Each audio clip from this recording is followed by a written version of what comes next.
नमस्कार, अखबार समाचार में आपका स्वागत है। आइए जानते हैं आज के समाचार पत्रों की कुछ खास खबरें। प्रधानमंत्री मोदी ने शनिवार को फिक्की की वार्षिक आम बैठक को संबोधित किया। उन्होंने फिर बताए कृषि कानूनों के फायदे। प्रधानमंत्री मोदी ने कहा, नीति और नीयत से किसान कल्याण के लिए सरकार प्रतिबद्ध। कृषि क्षेत्र में किए गए सुधारों से किसानों को नए बाजार उपलब्ध होंगे। नए कानूनों ने कृषि क्षेत्र की बाधाओं को हटाने का काम किया है। इससे क्षेत्र में नई टेक्नोलॉजी आएगी और निवेश बढ़ाने में मदद मिलेगी। कृषि कानूनों के खिलाफ 2.5 हफ्ते से आंदोलन कर रहे किसानों को एक बार फिर कानूनों को फायदा समझाते हुए प्रधानमंत्री नरेंद्र मोदी ने शनिवार को यह बात कही। आइए जानते हैं क्या बातें उन्होंने अपने संबोधन में कही। नए कृषि कानूनों से इस क्षेत्र की बाधाओं को दूर किया गया। सुधारों से इस क्षेत्र में टेक्नोलॉजी की दखल बढ़ाने में मिलेगी मदद। आधुनिक तकनीक का सहारा मिलने से बढ़ेगी किसानों की आय। निजी निवेश आने से किसानों के लिए अवसरों के नए द्वार खुलेंगे। सुधारों का सबसे ज़्यादा फायदा छोटी जोत वाले किसानों को मिलेगा। विभिन्न सेक्टर के बीच दीवार नहीं, पुल की जरूरत, हमने दीवारें गिराई। गांव और छोटे शहरों के हाथ में कमान। मोदी ने ग्रामीण क्षेत्रों में निवेश की अपील की। उन्होंने कहा, यह तय है कि 21वीं सदी। आज के अखबार की दूसरी खबर है, जेईई और नीट का पाठ्यक्रम नहीं होगा कम। छात्रों को दिए जाएंगे पहले से ज़्यादा सवालों के विकल्प। अभी जेईई में 75 और नीट में पूछे जाते हैं 180 प्रश्न। वर्ष 2021 में होने वाली जेईई और नीट जैसी परीक्षाओं के पाठ्यक्रम में फिलहाल कोई कटौती नहीं होगी। इसकी वजह से सीबीएसई को छोड़कर ज़्यादातर राज्यों के शिक्षा बोर्डों का पाठ्यक्रम में किसी तरह की कटौती नहीं करना है। हालांकि इसकी जगह इन परीक्षाओं में शामिल होने वाले छात्रों को नेशनल टेस्टिंग एजेंसी की ओर से दूसरे तरीके से राहत देने के विकल्पों पर काम किया जा रहा है। इन परीक्षाओं में इस बार छात्रों को सवाल के ज़्यादा विकल्प उपलब्ध कराए जाएंगे। इससे वह सरल और पढ़े हुए पाठ्यक्रम से पूछे गए सवालों को चुनाव कर सकेंगे। फिलहाल जेईई मेंस में 75 और नीट में 180 सवाल पूछे जाते हैं। जेईई मेंस में गणित, भौतिकी और रसायन विज्ञान में प्रत्येक से 25-25 प्रश्न पूछे जाते हैं। नीट में भौतिकी और रसायन विज्ञान से 45-45 सवाल पूछे जाते हैं, जबकि जीव विज्ञान से 90 सवाल, 45 जंतु विज्ञान से और 45 वनस्पति विज्ञान से पूछे जाते हैं। सूत्रों के मुताबिक एनटीए ने परीक्षाओं को लेकर अपनी तैयारी तेज कर दी। तीसरी खबर है, अयोध्या प्रदेश का सबसे बड़ा विकास प्राधिकरण बन गया है। योगी सरकार की कैबिनेट मंजूरी के बाद अयोध्या विकास प्राधिकरण क्षेत्र के लिहाज से प्रदेश का सबसे बड़ा प्राधिकरण बन गया है। इंतजार बस आवास विकास विभाग के नोटिफिकेशन का है। अगले सप्ताह मंगलवार तक अधिसूचना जारी होने की संभावना है, जिसके बाद प्राधिकरण की बायलाज क्षेत्रफल ही नहीं, जोनल प्लान के आधार पर भी प्रदेश का यह पहला प्राधिकरण होगा। बड़े क्षेत्रफल में अयोध्या के 154, गोंडा के 63 व बस्ती के 126 राजस्व गांव शामिल हो गए हैं। इनके शामिल होने से प्राधिकरण बोर्ड की बैठक में देवीपाटन व बस्ती के मंडलायुक्त अयोध्या के कमिश्नर के साथ संयुक्त अध्यक्षता करेंगे।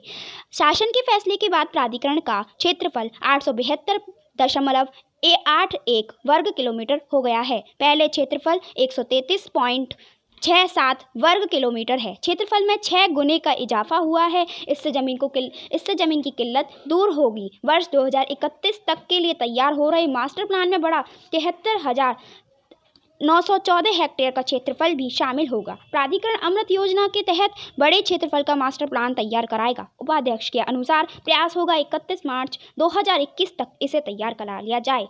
अब हम देखते हैं और भी खबरें। शामिल हुआ 73,914 हेक्टेयर, कुल क्षेत्रफल 87,281 हेक्टेयर, लगभग 6.5% बढ़ा। अब देखते हैं कौन से गांव शामिल होंगे। अयोध्या के 24 गांव, गोंडा के 63 गांव और बस्ती के 126 गांव। प्राधिकरण पास करेगा मस्जिद निर्माण का नक्शा। राम मंदिर निर्माण का नक्शा स्वीकृत करने वाला अयोध्या प्राधिकरण अब सुन्नी वक्फ बोर्ड के मस्जिद निर्माण का भी नक्शा मंजूर करेगा। प्राधिकरण के सीमा विस्तार में मस्जिद निर्माण के लिए सुन्नी वक्फ बोर्ड को सुप्रीम फैसले के बाद मिली 5 एकड़ भूमि ब्लॉक सोहावल के राजस्व गांव धन्नीपुर में स्थित है। सीमा विस्तार के बाद धन्नीपुर गांव प्राधिकरण का हिस्सा हो गया है। मस्जिद का निर्माण इंडो इस्लामिक कल्चरल फाउंडेशन को कराना है। आचार्य व प्रवक्ता के पदों पर जल्द होगी तैनाती। प्रदेश के राजकीय इंटर व हाई स्कूल कॉलेजों में प्रधानाचार्य के रिक्त पदों पर जल्द तैनाती होनी है। शासन ने इस संबंध में शिक्षा निदेशक माध्यमिक को निर्देश दिया है कि पदोन्नति प्रक्रिया तेजी से पूरी कराएं। वहीं जो प्रकरण कोर्ट में लंबित है उसको भी सही से पैरवी कराकर निस्तारण कराया जाए। शासन का जोर कॉलेजों में पठन पाठन दुरुस्त कराने पर है और इनकी मुख्यमंत्री स्तर से निरंतर समीक्षा हो रही है। शासन के विशेष सचिव राघवेंद्र सिंह ने लिखा है कि राजकीय इंटर कॉलेज बालक बालिका व 393 पद रिक्त चल रहे हैं। ये पद खाली होने का असर पढ़ाई पर पड़ रहा है। वहीं मुख्यमंत्री की ओर से रिक्तियों को प्राथमिकता के आधार पर भरे जाने के आदेश हैं। अब आइए जानते हैं और भी खबर। डीएम की संस्तुति पर मिलेगा बार लाइसेंस। प्रदेश में बार लाइसेंस की जटिल प्रक्रिया को सरल कर दिया गया है। शासन स्तर से अनुमोदन व मंडलायुक्त की अध्यक्षता में गठित सीमित समिति की संस्तुति को समाप्त करके जिलाधिकारी की अध्यक्षता में गठित समिति की संस्तुति पर आबकारी आयुक्त को स्वीकृति देने का प्रावधान किया गया है। यही नहीं, नए नियमों में अनुमोदन की कार्यवाही का विकेंद्रीकरण व प्रक्रिया को सरल करते हुए ट्रांजैक्शन स्तरों की संख्या 28 से घटकर अब 8 रह जाएगी।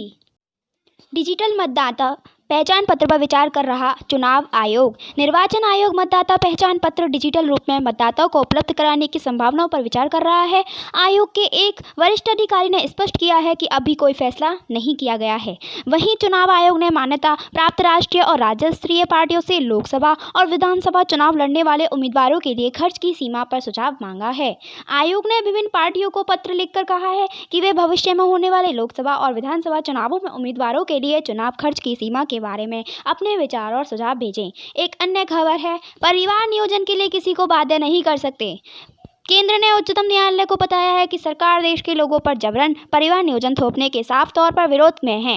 निश्चित संख्या में बच्चों को जन्म देने की किसी तरह की बाध्यता हानिकारक होगी एवं जनसंख्या की विकार पैदा करेगी। परिवार कल्याण कार्यक्रम स्वैच्छिक है। इसमें दंपति अपने परिवार के आकार का फैसला कर सकते हैं। भाजपा नेता एवं अधिवक्ता अश्विनी कुमार उपाध्याय की जनहित याचिका पर प्रतिक्रिया में मंत्रालय ने यह बात कही है। सरकारी डॉक्टर मेडिकल कॉलेजों में नहीं बन सकेंगे सीनियर रेजिडेंट। प्रांतीय चिकित्सा स्वास्थ्य सेवा संवर्ग के वह डॉक्टर जो स्नातकोत्तर की पढ़ाई करेंगे, अब उन्हें मेडिकल कॉलेजों में सीनियर रेजिडेंट बनने की अनुमति नहीं दी जाएगी। पीजी की पढ़ाई करने के बाद सरकारी डॉक्टरों द्वारा मेडिकल कॉलेजों में सीनियर रेजिडेंट बनने से सुदूर ग्रामीण क्षेत्रों में सरकारी अस्पतालों में विशेषज्ञ डॉक्टरों की कमी हो रही है। ऐसे में अब पीएमएचएस संवर्ग के डॉक्टरों को पीजी की पढ़ाई करने के बाद फिर विभाग में ही सेवाएं देनी होंगी। बीच में पीजी की पढ़ाई छोड़ने वाले डॉक्टरों को 3 साल के लिए डिबार कर दिया जाएगा, यानी उन्हें आगे 3 वर्षों तक पीजी की पढ़ाई करने की छूट नहीं दी जाएगी। अपर मुख्य सचिव चिकित्सा एवं स्वास्थ्य अमित मोहन प्रसाद का कहना है कि चिकित्सा एवं स्वास्थ्य विभाग के चिकित्सालयों में डीएनबी कोर्स चलाए जाते हैं। ऐसे में वहाँ खुद सीनियर रेजिडेंट की जरूरत होती है। अगर यह सरकारी डॉक्टर मेडिकल कॉलेजों में सीनियर रेजिडेंट बन गए तो यह कठिनाई होगी। 1 करोड़ वसूलने का प्रावधान। अपर मुख्य सचिव चिकित्सा एवं स्वास्थ्य ने बताया है कि 3 अप्रैल 2017 से ही पीजी की पढ़ाई करने के बाद 10 साल की सेवा विभाग में देने और इस नियम को तोड़ने पर 1 करोड़ रुपए डॉक्टरों से वसूलने का प्रावधान है। उधर पीएमएचएस संघ के अध्यक्ष डॉक्टर सचिन वैश्य व महामंत्री डॉक्टर अमित सिंह ने इसका विरोध किया है। बड़ी संख्या में प्रदेश में सरकारी मेडिकल कॉलेज खोले जा रहे हैं। अगर वहां पर पीएमएचएस संवर्ग के डॉक्टरों को मौका नहीं दिया जाएगा तो वह किस तरह आगे बढ़ेंगे। उन्होंने सीएम योगी आदित्यनाथ से मांग की है कि वह इस आदेश पर फिर से विचार करें। एक और महत्वपूर्ण खबर है, 2 महीनों में 1,63,000 जीएसटी पंजीकरण रद्द हुए हैं। जीएसटी में फर्जीवाड़ा खत्म करने के लिए सरकार ने अक्टूबर और नवंबर में 1,63,000 से अधिक इकाइयों का पंजीकरण रद्द किया है। इन इकाइयों ने 6 महीने से अधिक समय में कोई टैक्स रिटर्न नहीं भरा था। केंद्रीय राजस्व विभाग के सूत्रों के मुताबिक 1 दिसंबर तक और ऐसे 28,635 व्यावसायिक इकाइयों की पहचान की गई है जिन्होंने 6 महीने से अधिक समय से जीएसटी रिटर्न फाइनल नहीं की है। इनके पंजीकरण को रद्द करने की प्रक्रिया भी शुरू हो चुकी है। जीएसटी में पारदर्शिता लाने व टैक्स चोरी रोकने की कवायद तेजी से चल रही है। इसके तहत 21 अगस्त से 16 नवंबर 2020 के बीच जारी किए गए डीम्ड पंजीकरण की जांच पड़ताल में 55 में गड़बड़ियां मिली। इनके रजिस्ट्रेशन को रद्द करने की प्रक्रिया भी शुरू हो चुकी है। धोखाधड़ी करने व इनपुट टैक्स क्रेडिट आईटीसी का गलत फायदा उठाने वालों के खिलाफ कड़ी कार्रवाई की जा रही है। अंतिम खबर है, कृषि कानूनों पर हो चुकी है 1 करोड़ किसानों से चर्चा। कृषि कानूनों को लेकर भले ही व्यापक विचार मंथन न कराए जाने का आरोप लग रहा है, लेकिन सच्चाई तो ये है कि अध्यादेश आने से लेकर कानून बनने के बाद तक इस अवसर पर व्यापक विमर्श हो चुका है। जून 2020 से नवंबर 2020 के बीच हजारों वेबिनार में देश के विभिन्न हिस्सों से करीब 1 करोड़ किसान जुड़े थे। यह भी स्पष्ट हो चुका है कि राजनीतिक दलों की तरह ही कुछ किसान संगठन भी इस तरह के कानून से सहमत थे। बीकेयू मान ने तो 2019 चुनाव से पहले ऐसे कानून के लिए सार्वजनिक मांग की थी। अध्यादेश लाने के बाद किसानों से लंबी चर्चा हुई थी। किसान आंदोलन में घुस गए वामपंथी और नक्सली तत्व। गोयल, नए कृषि कानूनों के खिलाफ आंदोलन अब किसानों को आंदोलन नहीं रह गया है, इसमें वामपंथी और नक्सल तत्वों की घुसपैठ हो गई है। रेल तथा वाणिज्य एवं उद्योग मंत्री पीयूष गोयल ने शनिवार को यह बात कही है। उन्होंने कहा है कि कृषि सुधारों को पटरी से उतारने की कोशिश की जा रही है।